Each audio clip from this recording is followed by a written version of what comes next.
100년이 훌쩍 넘는 긴 세월을 굽어보며 인생이라는 굽이치는 강물을 따라 여기까지 흘러왔습니다. 세월이 참으로 무섭고도 고마운 것은 젊은 시절에는 도무지 보이지 않아 우리를 그토록 헤매게 했던 것들이 삶의 황혼역에 이르고 나면 바람결에 흩어지는 안개처럼 너무도 투명하게 그 민낯을 드러낸다는 사실입니다. 세상을 살며 저는 참으로 수많은 사람들의 만남과 헤어짐, 그리고 시대의 요동 속에서 피고 지는 인생들을 지켜보았습니다. 그 지난 시간 속에서 제 뼈에 새겨진 서늘하고도 분명한 진리가 하나 있습니다. 그것은 한 사람의 인생을 철저하게 무너뜨리는 것은 벼락처럼 쏟아지는 거대한 불행이나 실패가 아니라는 것입니다. 오히려 우리를 가장 처참하게 시들게 하는 것은 매일 우리의 곁에서 소리 없이 영혼의 뿌리를 갉아먹는 익숙하고도 병든 관계입니다. 여러분, 우리는 참으로 기묘한 모순 속에 살아가고 있지 않습니까? 밤이 되면 작은 도둑이라도 들까 두려워 창문을 닫고 겹겹이 문을 걸어 잠깁니다. 통장의 작은 숫자를 지키기 위해서는 밤잠을 설치고 마음을 졸이면서도 정작 내 영혼의 맑은 기운을 도둑질하고 삶의 운기를 탁하게 만드는 이들에게는 내 마음의 안방문을 너무도 쉽게 열어두고 살아갑니다.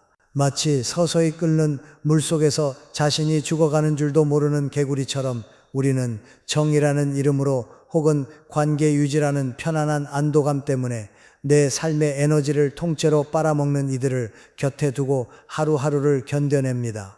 하지만 여러분, 그것은 인내가 아니라 영혼의 방관입니다. 당신의 맑은 영혼에 독을 붓는 그 사람, 당신의 가장 취약한 곳을 찔러 자신의 결핍을 채우는 그 관계는 지금 이 순간에도 당신의 아름다운 생명력과 그 소중한 삶의 잎사귀들을 조용히 부식시키고 있습니다.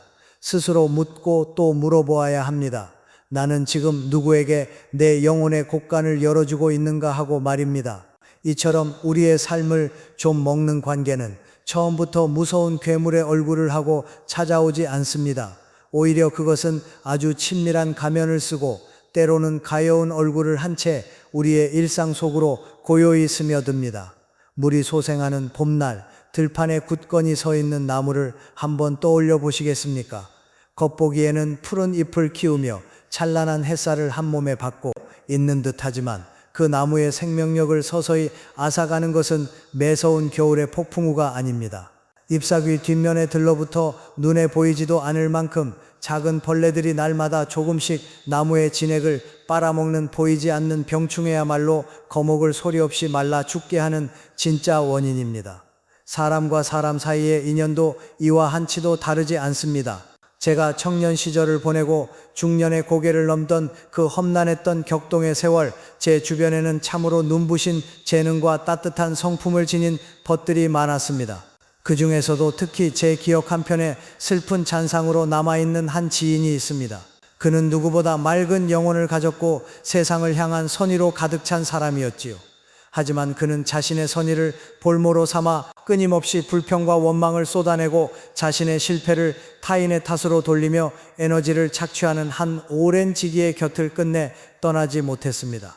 처음에는 그저 안타까운 마음에 위로를 건네고 자신의 너른 품을 내어 주었을 것입니다.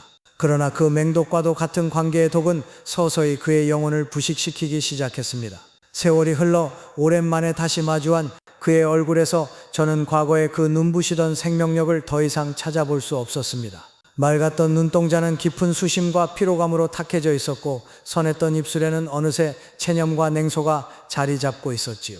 스스로는 그저 친구의 푸념을 들어주었을 뿐이라 생각했겠지만 그 부정적인 파동은 매일 가랑비처럼 그의 마음을 적시며 결국 삶의 맑은 기운을 송두리째 앗아가 버린 것입니다. 이처럼 독성 관계는 흉기를 들고 우리의 육신을 해치지 않습니다. 대신 그들은 우리의 자존감을 교묘하게 깎아내리고 끊임없이 죄책감을 심어주며 마침내 스스로를 가치없는 존재로 여기게 만드는 보이지 않는 혀의 칼날을 휘두릅니다. 너를 위해서 하는 말이야. 나에게는 너밖에 없어.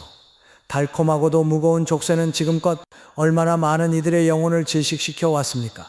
만날 때마다 마음이 한없이 무거워지고 돌아서는 발걸음에 알 수 없는 피로감이 납덩이처럼 내려앉는다면 그것은 당신의 영혼이 살기 위해 보내는 절박한 구조 신호입니다. 내 안에 맑고 투명한 우물에 누군가 매일같이 흙탕물을 붓고 있다면 아무리 깊은 우물이라 한들 결코 그 맑음을 유지할 수 없습니다. 겉으로는 평온한 일상을 유지하는 듯 보여도 속으로는 서서히 영혼의 뼈대가 녹아내리고 한 인간으로서 지켜야 할 삶의 품격마저 바닥으로 끌어내려지는 것입니다.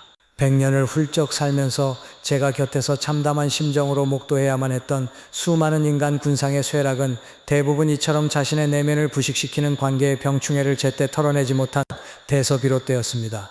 아무리 견고하게 쌓아올린 삶의 탑이라 할지라도 밑동부터 조용히 갉아먹히고 있다면 그것이 무너지는 것은 그저 시간 문제일 뿐입니다. 우리는 이 서늘한 현실을 직시해야만 합니다. 그렇다면 여기서 우리는 아프지만 뼈 아픈 질문을 하나 던져보아야 합니다. 왜 우리는 그토록 서서히 깎여나가는 고통을 느끼면서도 그 파괴적인 인연의 굴레에서 쉽사리 벗어나지 못하는 것일까요? 100년 굽이진 길을 걸어오며 제가 깨달은 바는 우리를 가장 단단히 옹함에는 사슬은 역설적이게도 악이 아니라 정과 책임감이라는 거룩한 이름으로 포장되어 있다는 사실입니다. 우리는 흔히 타인의 아픔을 끌어안고 끝까지 인내하는 것을 미덕이라 배웁니다. 저 사람을 내가 아니면 누가 보듬어 주랴. 나의 작은 희생으로 저 사람이 나아질 수 있다면 기꺼이 견뎌내리라. 참으로 선하고 아름다운 마음입니다. 하지만 여러분, 그것은 때로 지독한 오만이자 스스로를 향한 잔인한 폭력이 되기도 합니다.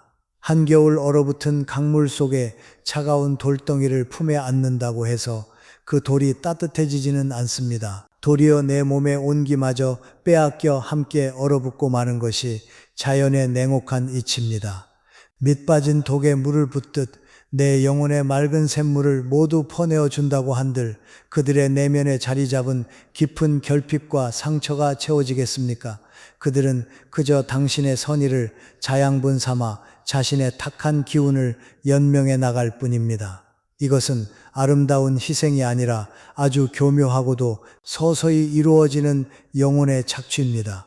우리가 살아가는 세상의 모든 만남에는 보이지 않는 에너지의 교환, 즉 업력 같은 것이 작용합니다.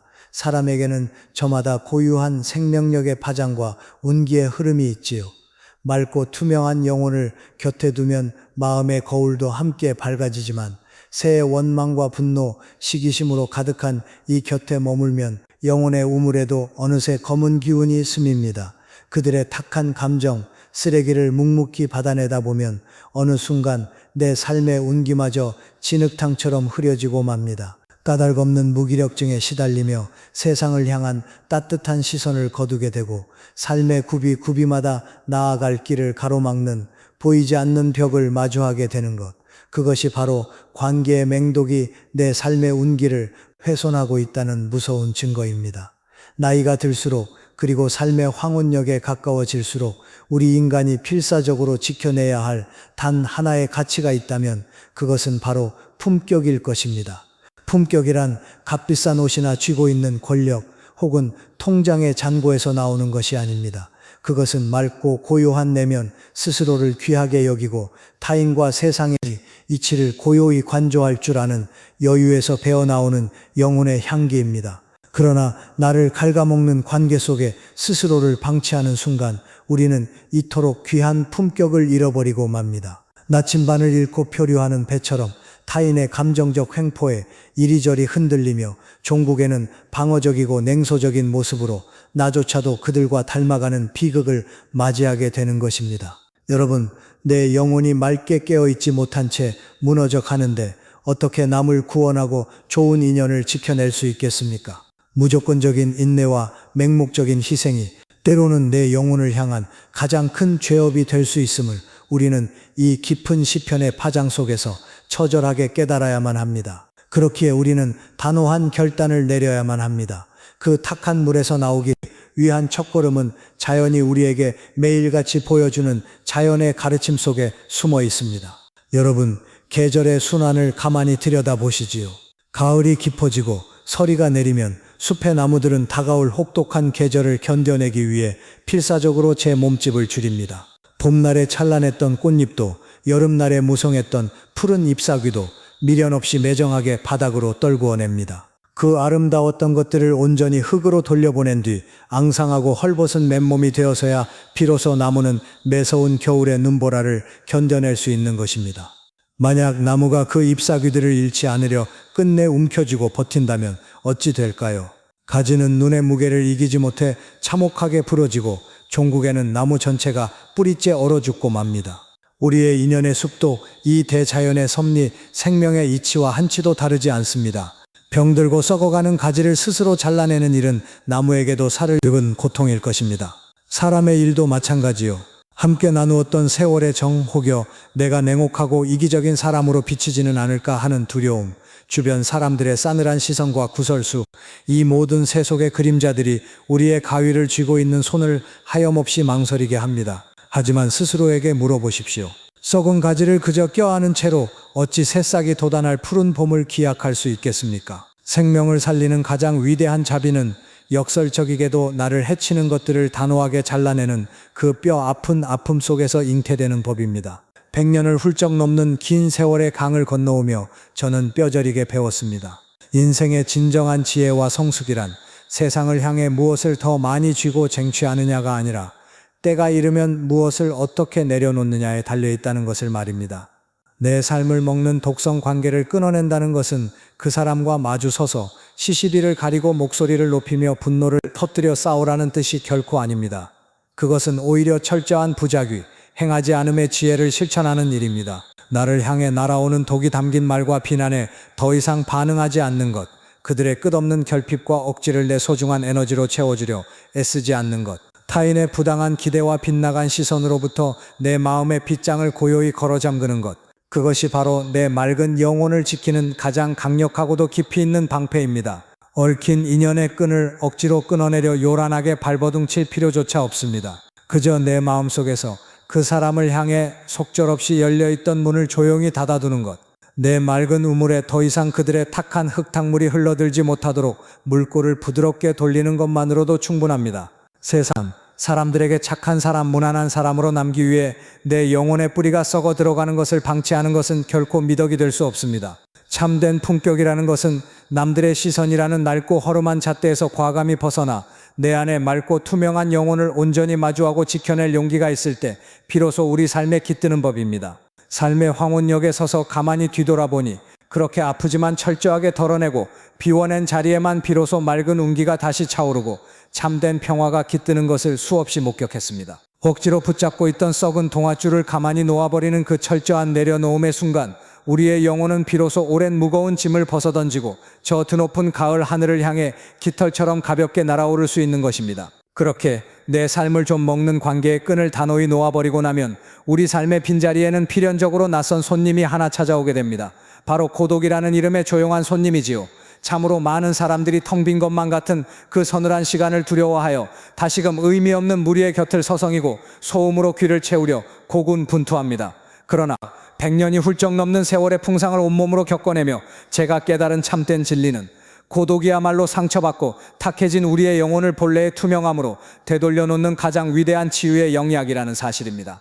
여러분, 해질녘 우여이 흐르는 강가를 홀로 걸어보신 적이 있으십니까? 낮 동안에 그토록 소란스럽고 흙먼지 날리던 번잡함도 붉은 노을이 내려앉는 시간이 되면 마법처럼 가라앉고 수면은 언제 그랬냐는 듯 맑고 고요해집니다. 우리의 내면도 이 대자연의 풍경과 한치도 다르지 않습니다. 타인의 빗나간 감정에 휩쓸리느라 잃어버렸던 나의 진짜 목소리, 타인의 눈치를 보느라 깊은 시름 속에 숨겨두어야만 했던 내 영혼의 가장 순수한 빛깔은 오직 이 철저하고도 고요한 고독의 품 안에서만 비로소 기지개를 켜고 온전히 살아납니다. 참된 품격을 지니고 아름답게 나이 들어간다는 것은 억지로 인연의 숫자를 늘리거나 억지 웃음으로 병든 관계를 연명하는 것이 결코 아닙니다. 그것은 내 영혼의 앞마당을 매일 정갈하게 쓸어놓고 홀로 마시는 한 잔의 따뜻한 차 속에서도 우주의 섭리를 느끼며 고요히 나 자신과 깊은 대화를 나눌 줄 아는 영적인 성숙함을 의미합니다. 그러니 부디 두려워하지 마십시오. 썩은 가지를 잘라낸 그 아픈 상처 위로 고독이라는 맑은 바람이 지나가고 나면 마침내 당신이라는 아름다운 나무에는 그 어느 때보다 찬란하고 생명력 넘치는 새싹이 돋아날 것입니다. 억눌리고 탁해졌던 당신의 운기도 굽이치는 맑은 강물처럼 다시금 힘차게 그리고 거침없이 흐르기 시작할 것입니다. 오늘 하루도 타인의 무거운 짐을 대신 짊어지느라 지치고 멍든 여러분의 어깨를 이 늙은이가 가만히 다독여드리고 싶습니다. 당신은 그 자체로 이미 충분히 귀하고 티 없이 맑은 영혼을 지닌 경이로운 존재입니다. 더 이상 당신의 그 소중한 생명력을 소리 없이 갉아먹는 어둠 속에 스스로를 내버려 두지 마시길 바랍니다. 신이 허락한 남은 계절들이 타인의 어두운 그림자가 아닌 오직 당신만의 고유하고 눈부신 빛깔로 따스하게 물들어가기를 이 늙은이 진심을 다해 두 손 모아 기원하겠습니다. 살아보니 인생은 참으로 덧없이 짧고도 영혼을 닦아 나가기엔 한없이 긴 여정이더군요. 그 굽이진 여정의 끄트머리에서 언젠가 여러분도 저처럼 평온하고 너그러운 미소를 지으며 지난 날을 돌아볼 수 있기를 진심으로 바랍니다. 부족하고 긴 이 늙은이의 두서없는 치유의 여정을 마지막까지 귀 기울여 들어주셔서 참으로 고맙습니다.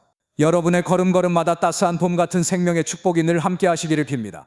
혹시 오늘 나눈 이야기 중에서 당신의 실제 삶과 관계에 비추어 보았을 때 어떻게 지혜롭게 끊어내고 내려놓아야 할지 더 깊은 조언이 필요한 구체적인 고민이 있으신지요? 원하신다면 그 이야기를 제가 조금 더 세심히 들어드리겠습니다.